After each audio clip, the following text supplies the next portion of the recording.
Olá, buscador da super saúde. Fazer escolhas para a saúde é um privilégio de poucos que têm consciência. Só aqueles que utilizam a consciência têm condições de fazer escolha. Assista esse vídeo e descubra se você já despertou a tua consciência ou se ainda não. Normalmente, quem não despertou não quer nem falar, nem ouvir falar sobre esse assunto. Hoje é domingo e, como combinamos, o tema de hoje ele é mais filosófico do que técnico. Utilizar a consciência é chamado na ciência de mindfulness, mas também conhecido como mente atenta, atenção plena, estar plenamente consciente no aqui e no agora. É estar no presente, focado naquilo que está fazendo. Na neurologia, o contrário de consciente é inconsciente, como aquele que sofreu um trauma e ficou inconsciente. Não é essa a inconsciência que nós estamos falando. O tema é consciência metafísica, não física, filosófica, espiritual, onde o indivíduo pode estar em vigília, acordado fisicamente, mas encontra-se num estado robotizado, mecanizado, no piloto automático, ele está adormecido. A consciência, ela localiza-se no lobo frontal, que é a sede da consciência. O lobo frontal, ele só começa a se desenvolver a partir do nascimento, senão nós não passaríamos com a cabeça pelo canal do parto. E ao começar a se desenvolver, ele vai se desenvolvendo gradativamente até os 21 anos de idade. Aí ele para fisicamente, mas ele continua aumentando funcionalmente através do aumento da sinapse e das relações entre os neurônios. Todos os autores que falam, é unânime isso, sobre essa consciência, afirmam que nós nascemos adormecidos.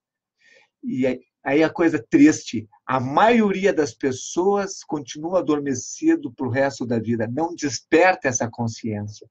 O indivíduo pode ser um gênio na sua atividade e ser um adormecido. Despertar é se tornar consciente.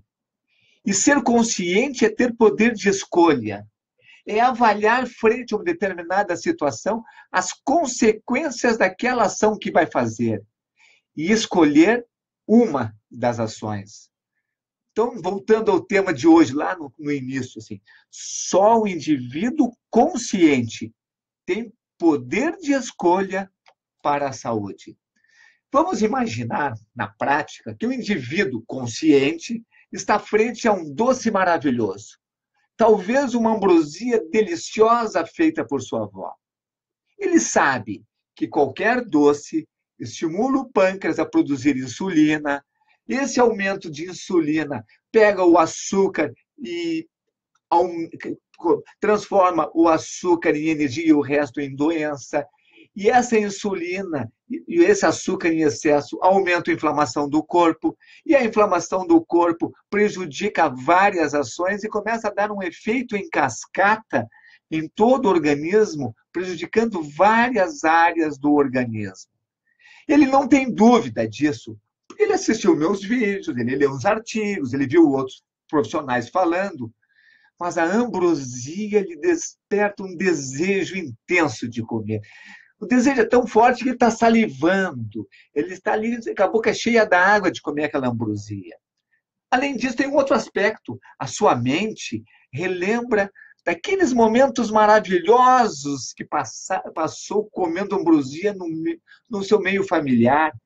E ele fica extremamente saudoso. E o cérebro límbico, ele usa disso para tentar enganar o nosso cérebro, dizendo que o seu comer aquela ambrosia, eu vou voltar a sentir aquele momento maravilhoso que eu vivi.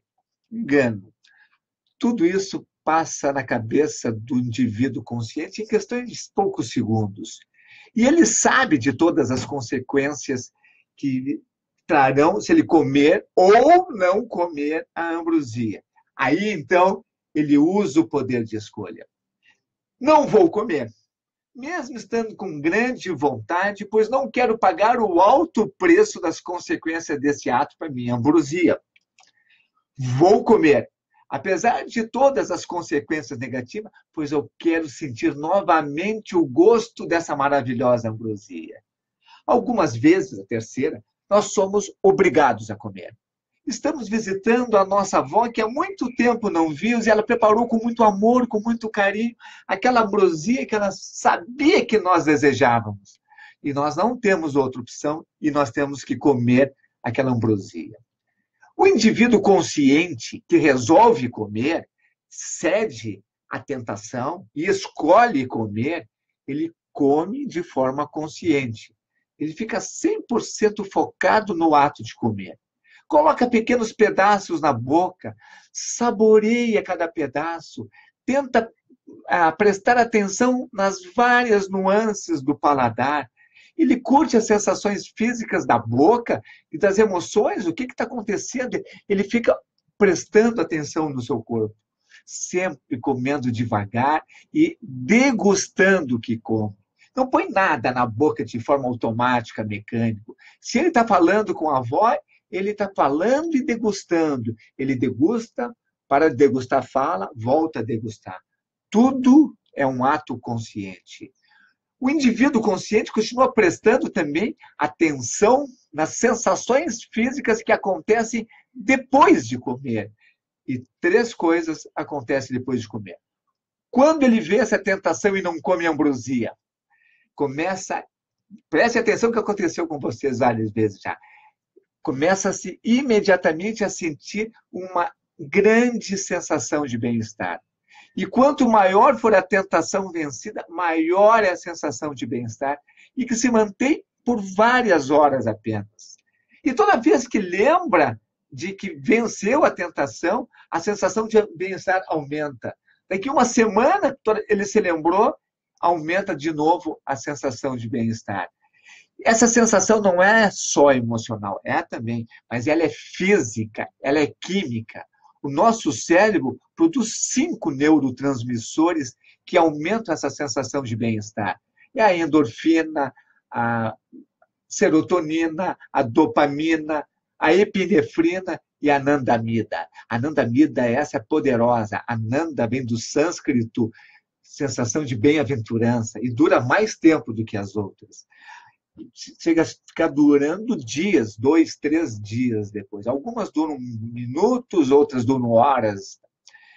E se o indivíduo consciente decide comer, 3 coisas também acontecem na mente dele.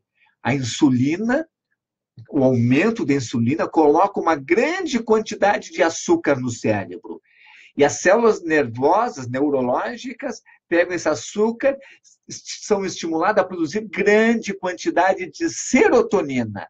A serotonina levanta o bem-estar lá em cima, o indivíduo sente-se fisicamente bem, com muita alegria, assim que comeu isso. Mas isso é fugaz. Rapidamente cai. Minutos, 10, 15 minutos cai e dá o efeito rebote. O efeito rebote leva à depressão. Então, aquela sensação de bem-estar, de contentamento, de alegria, cai para uma sensação de tristeza. Aquela sensação de energia cai para uma sensação de prostração, de sonolência. É uma sensação desagradável. E essa sensação continua várias horas, muito mais tempo do que a sensação de euforia. E o indivíduo, então, volta lá e come o outro pedaço de ambrosia. Além disso, junto com essa sensação de euforia, rebote, depressão, há uma sensação de culpa, de que não deveria ter feito aquilo, e acompanhada de uma sensação de arrependimento. Essas 2 também são mediadas por substâncias químicas, peptídeos e neurotransmissores, que a gente viu muito bem isso naquele filme Quem Somos Nós? Os trabalhos mostram que essa sensação de culpa e arrependimento que fez a escolha é menor no indivíduo, aquele que fez a escolha e assim, vou comer apesar de, é menor a sensação de culpa do que aquele indivíduo que fez a escolha no estado adormecido. E aquele indivíduo que comeu porque não tinha alternativa, ele tinha que comer porque senão a avó ia ficar chateada, praticamente ele não desenvolve a sensação de culpa e de arrependimento. O cérebro produz, é, administra melhor essa cena. É claro também que ele não vai ter aquela sensação de bem-estar liberada pelos 5 neurotransmissores. Se você está aqui ainda, é porque você não é adormecido. Eles não concordam com esse raciocínio. Eles dizem que isso não acontece, que isso é balela, que isso é papo furado, e até já saíram desse vídeo lá no início, não continuaram assistindo. Você já é um ser desperto. Mas seu nível de consciência pode ser bem pequeno. E raras vezes você analisa as consequências de cada ato. Eu sei que a maior parte das vezes nós tomamos ações sem fazer o poder de escolha.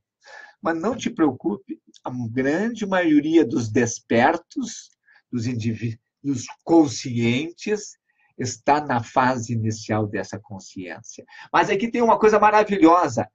Cada vez que nós fizemos o uso do poder de escolha, que nós analisamos as consequências de cada ação, não é só na comida, em todas as ações da vida, só o fato de analisar faz com que a gente suba um degrau na escada da consciência.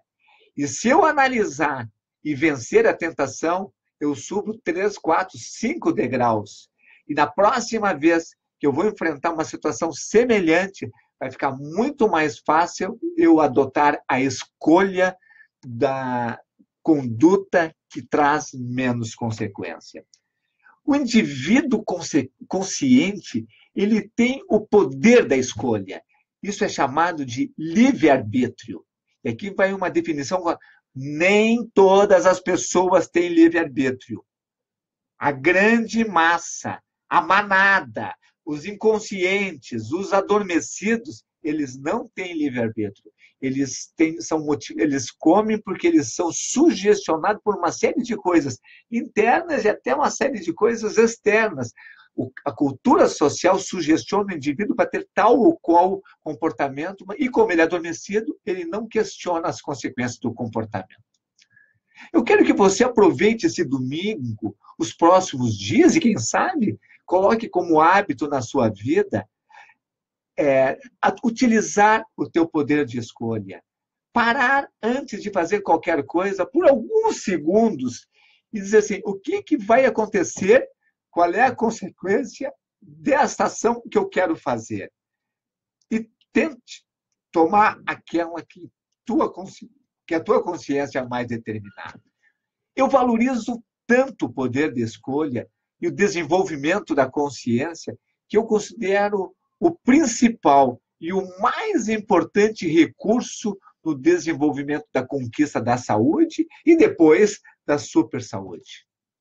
Eu desejo, do fundo do coração, que tu te tornes cada vez mais consciente, que adote escolhas cada vez mais sensatas para recuperar tua saúde, para aumentar tua saúde e para finalmente conquistar a super saúde, que é o que eu desejo para ti.